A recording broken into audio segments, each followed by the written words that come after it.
Assalamualaikum warahmatullahi wabarakatuh. Perkenalkan, nama saya Sultan Fadilah Al-Ghifari Suryonegoro, NIM 25274 dari kelas C TKJJ.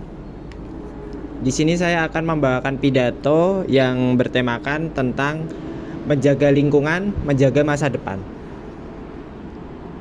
Assalamualaikum warahmatullahi wabarakatuh. Selamat siang dan salam sejahtera bagi kita semua. Yang saya hormati Ibu Wati dan rekan-rekan sekalian yang saya banggakan serta hadirin yang berbahagia.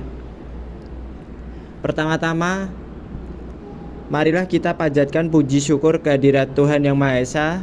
Atas izinnya kita bisa berkumpul di sini dalam keadaan sehat walafiat. Saya merasa sangat senang bisa berdiri di hadapan teman-teman semua untuk berbagi sedikit keresahan sekaligus harapan mengenai rumah besar kita bersama, yaitu lingkungan hidup. Teman-teman sekalian, seringkali kita menganggap bahwa masalah lingkungan adalah masalah yang sepele. Bahkan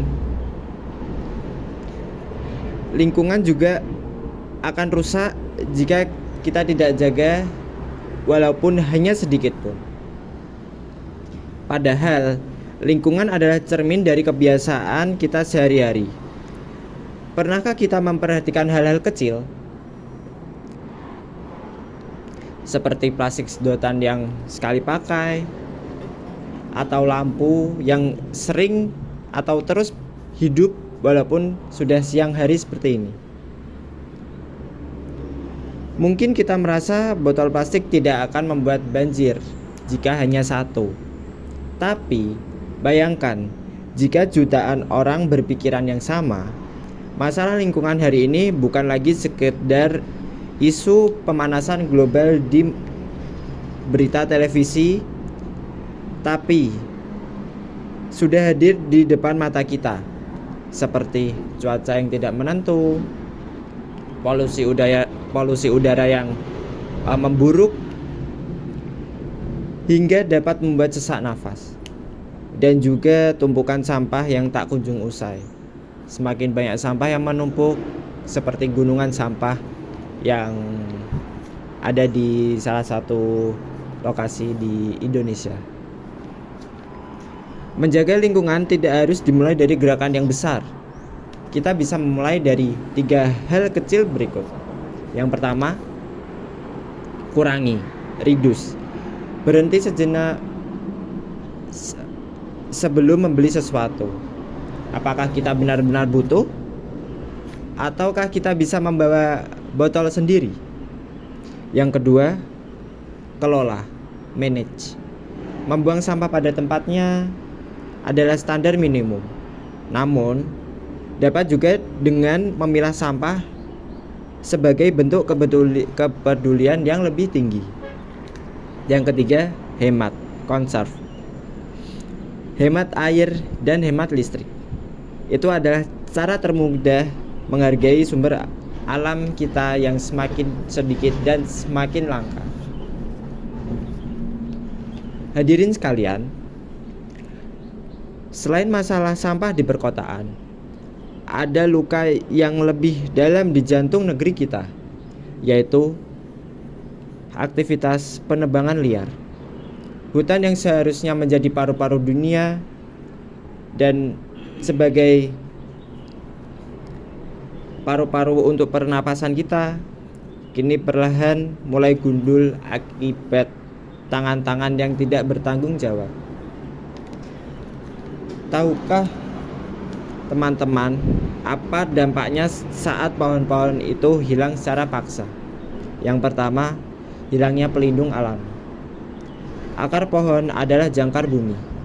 Tanpa mereka, tanah kehilangan pegangan sehingga terjadi longsor dan banjir, yang akan menjadi ancaman nyata bagi saudara-saudara kita di kaki gunung.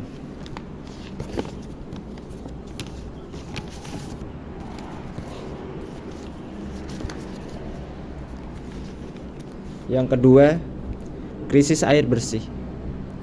Hutan berfungsi menyerap air hujan ke dalam tanah. Jika hutan ditebang habis, air hujan akan langsung mengalir ke laut tanpa adanya resapan, yang mengakibatkan kekeringan panjang saat musim kemarau tiba.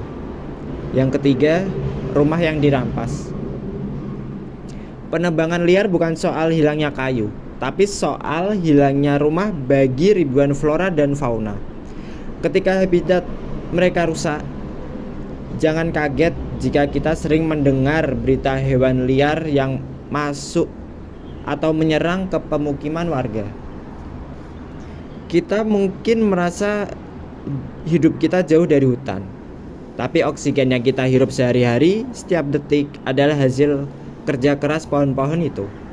Kita harus mulai berani bersuara dan mendukung produk-produk kayu yang memiliki sertifikasi resmi, serta menolak segala bentuk eksploitasi alam yang merusak keseimbangan ekosistem. Hadirin yang saya hormati, alam tidak butuh manusia untuk bertahan hidup, tapi manusialah yang butuh alam untuk tetap ada. Kita tidak mewarisi bumi ini dari nenek moyang kita, melainkan kita meminjamnya dari anak cucu kita. Jangan sampai saat mereka tumbuh nanti, mereka hanya bisa melihat hutan hanya lewat buku sejarah dan merasakan udara bersih hanya lewat tabung oksigen. Oleh karena itu, mari kita jadikan gaya hidup ramah lingkungan bukan sebagai beban, melainkan sebagai sebuah kebanggaan. Dan mulailah dari diri sendiri, dari hal terkecil, dan mulailah saat ini juga. Demikianlah yang dapat saya sampaikan. Semoga apa yang saya sampaikan ini bisa menjadi pengingat kita untuk lebih mencintai bumi. Mohon maaf apabila banyak kata-kata yang kurang berkenan di hati para hadirin sekalian. Kurang lebihnya terima kasih. Wassalamualaikum warahmatullahi wabarakatuh.